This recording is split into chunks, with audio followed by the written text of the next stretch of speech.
All right, let's bring in now Mark Daou in Beirut. He's a former candidate for the Lebanese parliament. Good to have you with us. So let's start with the obvious elephant in the room. Who on earth was keeping this much ammonium nitrate in a warehouse at a port? Basically, someone was trying to import that material in 2014, which is not allowed. And then there was, they impounded the material, and there was a court case running for the past 6 years, which obviously only extended this far and wasn't directly re-exported because of political pressure and interventions with the justice system.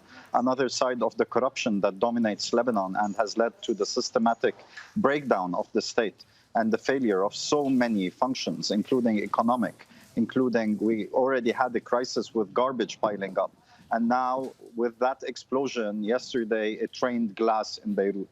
Everyone's home is damaged in a radius of 4 to 5 kilometers.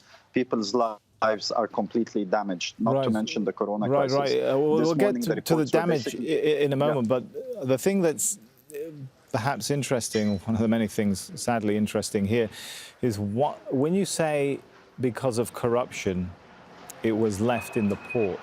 Everybody knows that the ports, the airport, are controlled by armed factions in that country. There must have been some level of decision-making amongst the political and military factions to keep that amount of ammonium nitrate there, right? This wasn't just like an administrative oversight.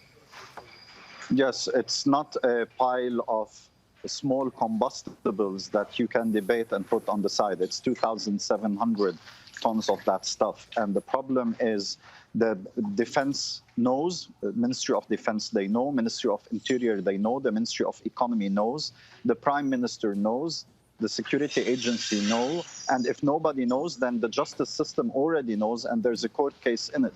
So everyone is aware of that threat, and there was excessive pressure to keep them there. 6 years, and they were not exported. Pressure from who?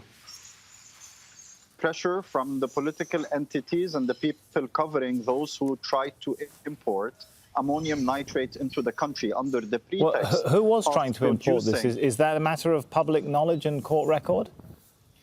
In the court records, it is available. I don't have the name of the company, but the company that is importing should be investigated, and what was the purpose and why that big amount of material. And then the second question is, why were they kept in one place? Why not in a safe position away from the port, which is a critical element in the infrastructure, knowing the threat that they included?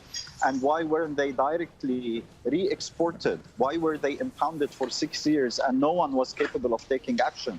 This can only happen with excessive political pressure and intervention in the justice system, which means people in the political establishment are directly linked to this. And that is why a lot of big heads should roll on this. And that is precisely my question. Who are those people?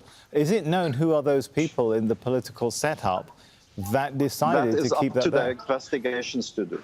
Yes, the direct people responsible, Prime Minister, President, Minister of Defense, the port directors, those are the direct people who are responsible for it. Who is exercising pressure on them? Then that's what the investigation should do. And the question is to the judges, the senior judges handling this case. They should have gotten to the bottom of this instead of letting that political pressure continue and leaving that dangerous material in the port for 6 years. Which faction controls the ports in Beirut? Everyone knows in Lebanon that the port and the airport are highly influenced by Hezbollah activists and political pressure, because they are used and they are intervened with on a regular basis. But there are other factions as well that are all aligned. But in a thing like this, no one has the leverage that Hezbollah has.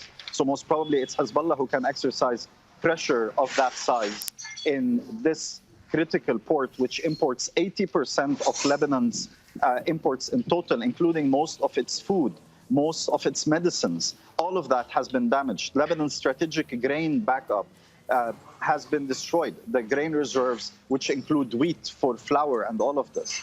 Someone with massive power that can cripple an entire government and all of its ministries can do that. And no one has that power except Hezbollah. That must be raising some question marks then for that group and faction to answer for then. Definitely. And not only them, but the political government that is supported by them. The current government, the current president of the republic, those are people who should be held accountable for a crime against humanity. The total destruction of a city because of negligence, the death of more than 100 people, and the hospitalization of more than 4,000. Today, the hospitals have been calling for in distress because their morgues are full. There are no places to put the dead bodies in the hospitals of downtown Beirut. They're starting to move dead bodies to other hospitals around the country.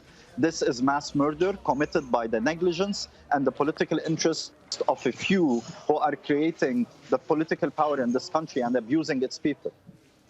All right, it's been great to get your thoughts and analysis on that. Thank you so much for taking the time to come and talk with us. Mark Daou there.